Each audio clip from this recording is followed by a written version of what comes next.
Hi, everyone. This is Dr. Gail Carson, your host for Women in Business, a show that celebrates women and their accomplishments as entrepreneurs or senior managers. As a woman business owner for over 5 decades, I take great pride in bringing these interviews to you. My guest today is Anne-Louise Caricant. She's the author of Power Wishing, Visualization Technology for Manifesting. She's an intuitive teacher who is able to communicate in a way that resonates clearly for each person on a different level. She has tools to stay present and stay awake. And she's able to show people how to organize their feelings and thoughts so they're more in control. She's driven by her compassion for others and a heartfelt desire to authentically contribute to positive changes in the world. So welcome, Anne-Louise. Oh, thank you so much, Dr. Gail. Oh, no problem. But, this is a fascinating subject for me. I just came away from the Oprah weekend. I went to the Oprah weekend. And, I enjoyed it a great deal. And yet, I must tell you, I do not practice meditation well, and I'm not sure I even practice visualizing well. I know where my future is. I know what I want to do. Yes, I can see myself getting there, but I don't think I practice it as well as many people do. And you talk about power wishing. That's the name of your book, Power Wishing. So how did you get involved in all this? Where did it start from? Tell us a little bit about that. Okay, thank you. I feel that we're always wishing all day long, and I share that in my book. Even I remember when I was little, you throw the penny in the wishing wheel, and you just had this good feeling that everything was going to work out well. And so I've always had a very vivid imagination, and I use my imagination a lot. And, as life goes on, and as an entrepreneur and a woman that's had my business and raising a family and children and all those things, and I'm sure you're very well aware of that come with it, there were times that I just couldn't get to the other side of the way I really wanted my life to be. Or there were challenges, and that was taking me away from what I truly said that I wanted. And so, as I was doing seminars and building companies and doing different things, there had to be a way that this could be easier. I just wanted to eliminate some of the struggle. And so, through the years and through seminars and through different things, I came up with this concept to break down the best way to have your wishes granted. And so what has changed in your life since you discovered this? Well, I think it's been an ongoing evolution, I think that the great thing of the wish being granted is that I finished the book. That's true. It's a big book. It's a big book. It's a big book. I have smaller books broken down that are going to be published, but right now I really wanted to give everyone an A to Z, because the book, you can read it from start to finish, or you can choose a chapter that resonates to you. I just want people to have an opportunity to say, well, maybe there's a possibility there's another way, just to kind of focus a little bit differently on manifesting what they wish for. And it shifted me. Finishing the book has shifted more than the process of all these years, because for me it was just the way I ran my life. And to write the book was more challenging in a certain way, because I had to language it. I had to language something that was just something I did, and find a way to really create a system so that other people can have an opportunity to manifest quicker and easier and without all this struggle and with more joy. Well, it's interesting you use the word system. One of the things that is a big part of business is systematizing everything. And we always say if you can't put a system in process, then you don't really have a business, because if something is systematized and something happens to you and you're not able to be there for a month or however, your people should be able to continue on, or the business should be able to continue on. So you're talking about this power wishing process being a system as well. And that's a key, I think, for most people. You have an interesting quote in the beginning of your book. It says, "My belief is that we are all enlightened. Whether you choose to be awake or asleep with your enlightened self is a choice. The choice is called free will."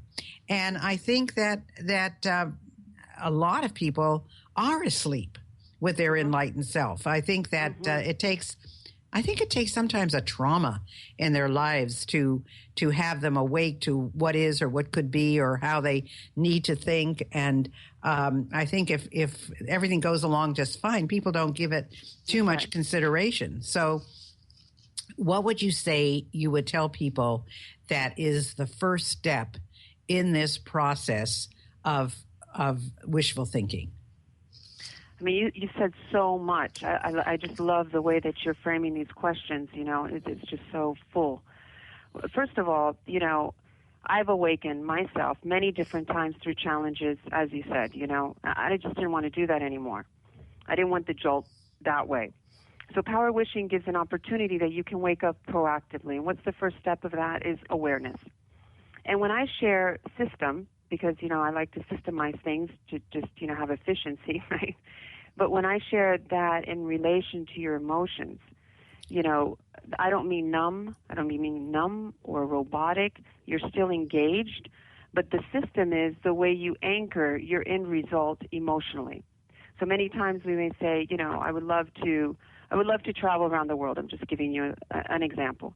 And the next thing, you know, the feeling or the anchor or the imagination that they have their end result is, come on, I can't do that. I don't have enough money. I don't have enough time. I don't have this. I don't have that, blah, blah, blah. And then that right there is the system, because that's their expectation, right? And so power wishing really takes you to being aware of the belief you have of what you expect.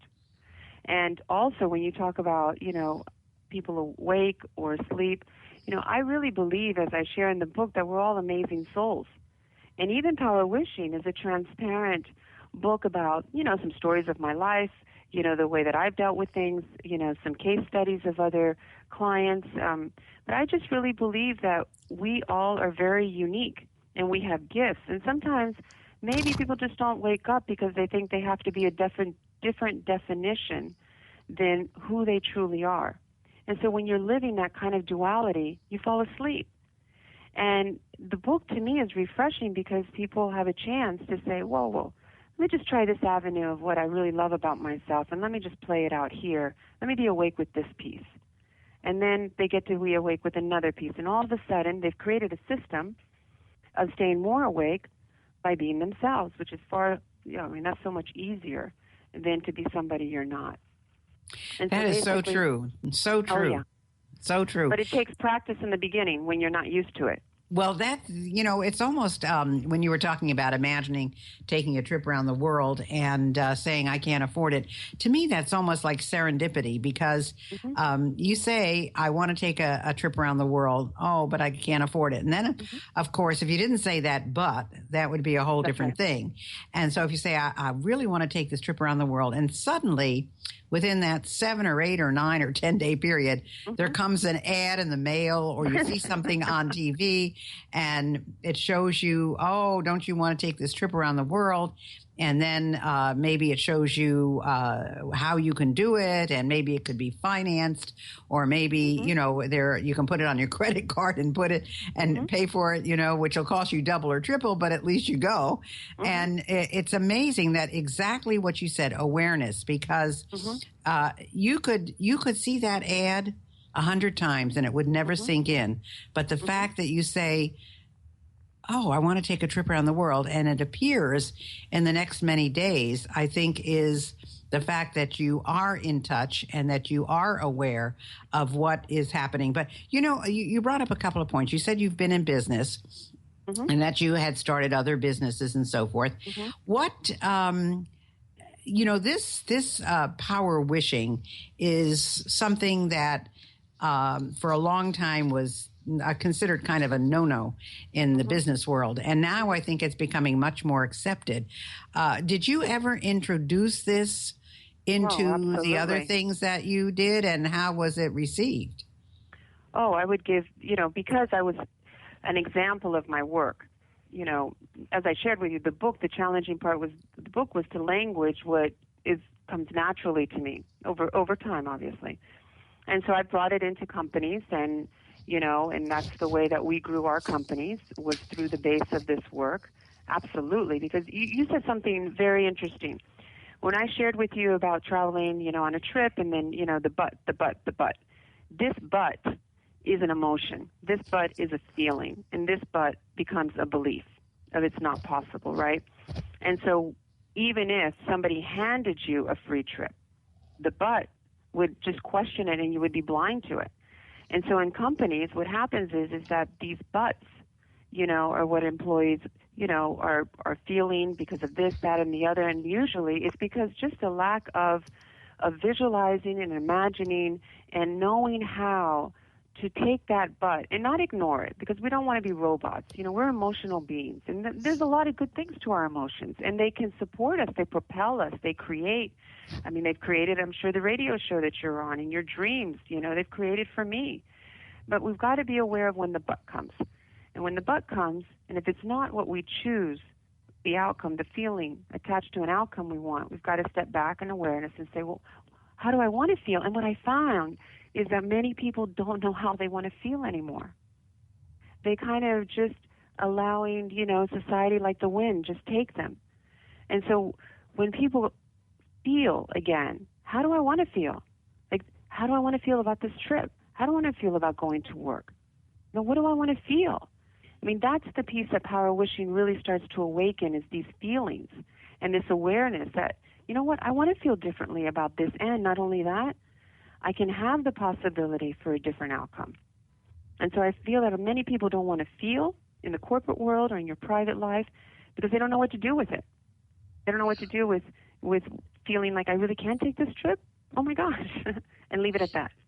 Well, you have a chapter in your book, though, that says writing your power wishes, That's right. The guidelines. And That's you right. start with creating a ritual. So explain that a little bit. Well, because and I think one of the reasons, as you said in the beginning, the business world maybe looked at this as kind of, fairy wary or whatever it is, which if you sit back, all entrepreneurs, at least the ones I've shared, they imagined this. They imagined where they're at. They imagined a dream. They imagined it all with a sense of emotion that was positive for them until, things got a little challenging. Maybe they shifted that later. Nevertheless, disciplines are positive for me, and rituals are positive. And, when I feel that I have a certain discipline to support myself, for example, if I have a desire to manifest something, and I want to be the one, there's another chapter there about, directing your movie, and I see this as my movie, and I want to write the script. Well, I've got to sit down and write it. I've got to sit down and focus on it. And so giving the priority of time, usually we give time, our priorities to areas that really don't serve us, or putting out fires or fixing stuff or all that other stuff. But we've got to take time in our calendar to make time to be proactive towards our life. And when we set it up as a ritual, I feel that really supports us. And then we can acknowledge where, and I share, listen, one thing about this book, Dr. Gail, I am not telling anyone to do anything. I'm strictly bringing up some awareness. Hey, if you like it, take it. Maybe you like this, that, or the other. Maybe there's just another way to enhance your life. And so ritual, for me, could be once a month. For somebody else, it could be something different. But as I start every month to write down what I call my wishes, and I see what manifests and what doesn't, and then I'm able to see the ones that didn't manifest, how was I languaging that? What are my beliefs attached to that? And then we kind of get a chance to see a flow, a pattern that we're aware of, that we're awake towards. Oh, man, that's what it is. Let me just, I didn't realize that I was feeling that way towards this. How would I like to feel? And so that's why I feel ritual can be supportive. Well, you also have a chapter, though, on you get what you expect. And I think when you talk about creating a ritual, this is a part of it. Right. You have a sentence in here. When was the last time you reflected on your beliefs? And you mentioned entrepreneurs. And I think entrepreneurs